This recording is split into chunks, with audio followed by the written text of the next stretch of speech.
Moi, je l'ai toujours dit, pour ça que j'ai toujours dit, ferme familiale indépendante, où le propriétaire de la ferme est indépendant, c'est lui qui décide. Si c'est un autre qui décide, puis qu'il est à contrat, c'est pas ça le modèle de la ferme familiale. Oui, un de mes petits-enfants a dit à sa mère, « Hein, Grampy nous manque beaucoup, me manque beaucoup. » Comme ça, les enfants ont eu la chance de connaître leur grand-père. Les dernières années, c'est certain que Jean n'était pas aussi en bonne forme, mais Grampy était toujours une présence dans leur vie. Ils se souviennent très bien de lui. Il y a des caractéristiques qui capturent très bien sa personnalité. Premièrement, la fidélité. Jean, c'est une personne fidèle. Hein? Il ne laissait jamais tomber son monde. Hein? Il n'a jamais trahi des gens autour de lui. Il était fidèle à ses idées, il était fidèle à son monde, puis il était fidèle à ses engagements. Jean, c'est un homme de projet. C'est un homme d'idées, bien sûr, mais les idées, il fallait qu'elles se transforment en projet. Puis quand on dit que c'est un gars d'écoute, on peut dire que l'oreille est un organe important pour lui. Ça lui servait à écouter, mais ça lui sortait des idées par les oreilles. Pensez-vous qu'aujourd'hui, l'université, avec des commandites des entreprises, est libre? Pensez-vous que le professeur de l'agriculture à l'Université Laval est libre de parler de l'agriculture ou des produits chimiques, alors qu'il y a des commanditaires qui veulent bien leur faire savoir, qui se rappellent constamment, qui leur donnent de l'argent pour commanditer leurs facultés? Jean n'a jamais eu peur de faire face aux puissants. Hein? Il le savait. Les puissants de l'université, des universités, les recteurs d'université et les banquiers l'ont appris à leurs dépens. Jacques Barry avait dit, dans un témoignage qu'il nous avait fait pour un projet de commémoration de Jean, ce que tu as donné le plus important aux agriculteurs, c'est la fierté.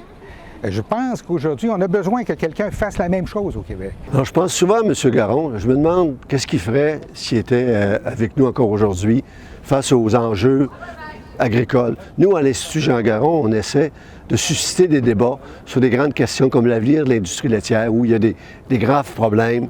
Mais c'est très difficile parce qu'on dirait que les gens ne veulent pas aborder ces enjeux-là. Il y a trop d'intérêts en cause. La marmite bouille, mais personne ne veut ouvrir le couvercle pour essayer de trouver une solution.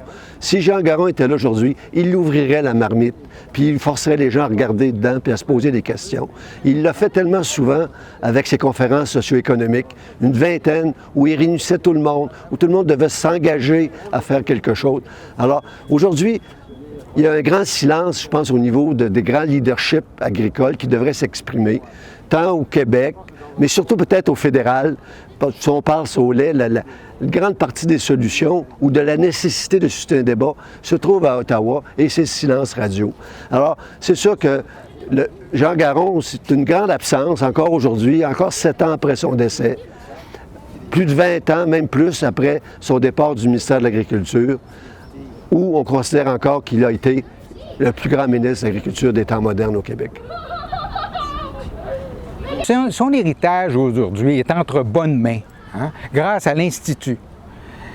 Les pionniers de l'Institut, Yannick Petelli, Guy Duval, Yann Turmine et Simon Bégin, hein, les pionniers, hein, ont compris que ce serait une bonne idée d'avoir un institut sur les enjeux actuels de l'agriculture et qui porte le nom de celui qui est encore considéré après 40 ans le meilleur ministre de l'Agriculture du Québec moderne.